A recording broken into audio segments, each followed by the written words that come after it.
Hello everybody, how the devil are you? This is Sirhc for Sanitarium.FM, and today we're taking a look at Cultist Simulator by Alexis Kennedy and Weather Factory Studios. Alexis being notable as the creator of Fallen London and Sunless Seas. Now, if you're familiar with Fallen London or Sunless Seas, then you'll have a good idea of what is on offer with Cultist Simulator. Essentially, a narrative-based game based heavily on making decisions, sometimes tough, sometimes easy, but always with repercussions. Cultist Simulator, however, unlike the other games, is a card-based strategy game as opposed to the adventure exploration style of the others. Setting and plot. Set in the 1920s, Cultist Simulator puts you in charge of a regular person, one that has been beaten down by the world and lacks purpose. So I think most of us can probably relate.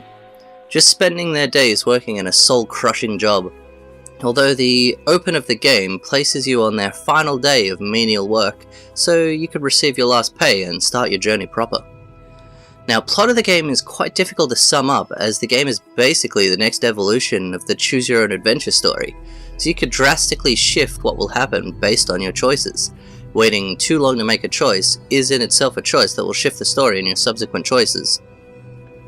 The main point of the game is to select an old god from literary icon H.P. Lovecraft's works to worship and base your cult around, and then bringing the old gods to the current world to take their rightful place. But how you choose to do this is up to you. In case you were wondering about the whole "aren't cults inherently evil" thing, yes, they are. You are the bad guy in this game. That's not how you see it, following the will of a higher power and all. Gameplay basics.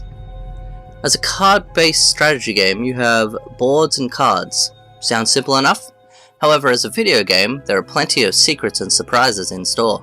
The more choices you make, the more cards appear, which means more choices become available to you. After a few minutes of playing, you'll find yourself with a dizzying amount of cards. How do you use the cards though? Well, you begin with an option slot and resource cards. As you make choices, you'll receive more option slots, more resource cards, and modifier cards, so you could drag a resource card into an appropriate option slot that will create a timer countdown while it's processing. During this time you can read other cards, make other plays, or if available, drag modifier cards into the option to change the outcome before it's finished.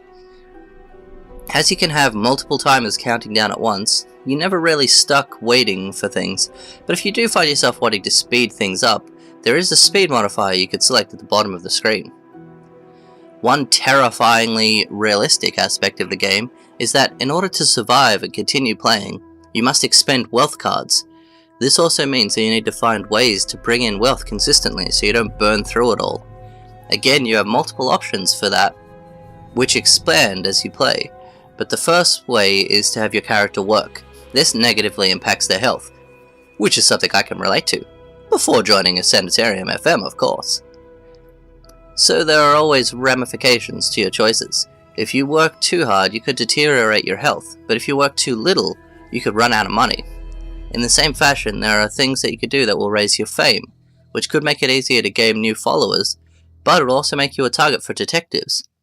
However, you do need to break laws for the detectives to get any evidence against you. So again, you'll need to find the balance that works for you.